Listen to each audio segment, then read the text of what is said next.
Slavoj Žižek, the provocative critic of capitalism, and Ibn Khaldun, the legendary historian and sociologist of the 14th century. In this intellectual clash, Žižek and Ibn Khaldun grapple with two pressing questions. Has Ramadan been commodified by capitalist forces, or is its economic dimension a natural evolution of social structures? Drawing from Žižek's critiques of ideology and Ibn Khaldun's theories on civilization, we explore the challenges and perspectives on faith, economy, and culture in the modern world. Step into Attic, where pages open the door to living adventures.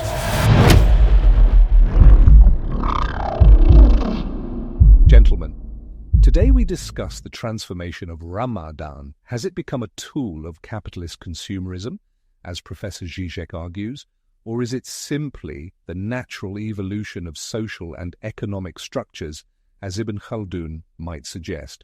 Professor Žižek, you may begin. Yes.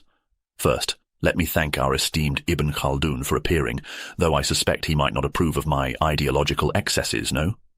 Ramadan, once a period of fasting, self-discipline and devotion, has, like everything in modernity, been devoured by the insatiable capitalist machine.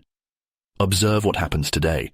Lavish iftar feasts sponsored by luxury brands, Ramadan shopping festivals, and endless advertisements about spirituality bundled with consumption. It is the perfect example of how capitalism transforms even the most sacred rituals into market-driven spectacles.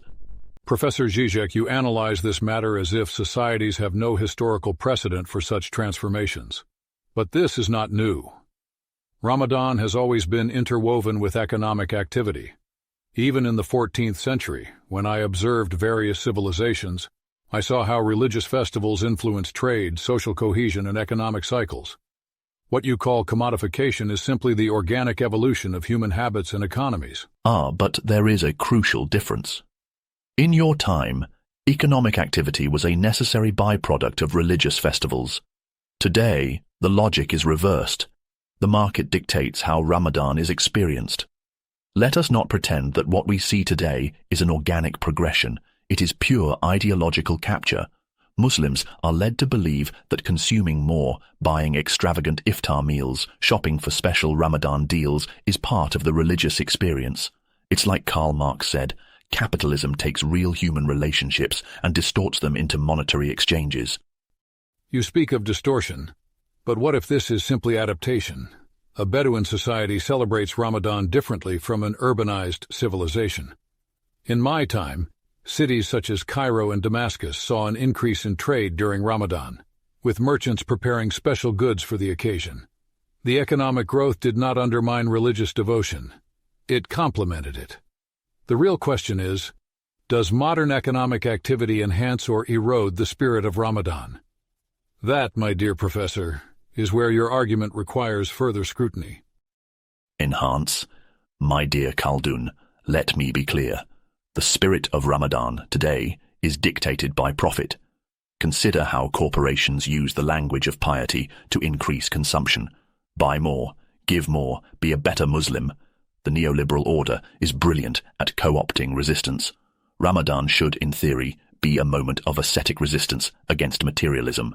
But instead, it has become just another form of social control through consumerism. You mistake correlation for causation. Does the presence of economic activity automatically imply a loss of sincerity? I have seen ruling dynasties use religion as a tool for control, but that did not mean the faithful stopped being faithful. Ramadan remains a deeply spiritual experience for millions. The presence of economic structures does not negate the essence of devotion. But that is the trick, my friend. The system doesn't force people to stop believing. It simply makes them believe in a commodified form of belief.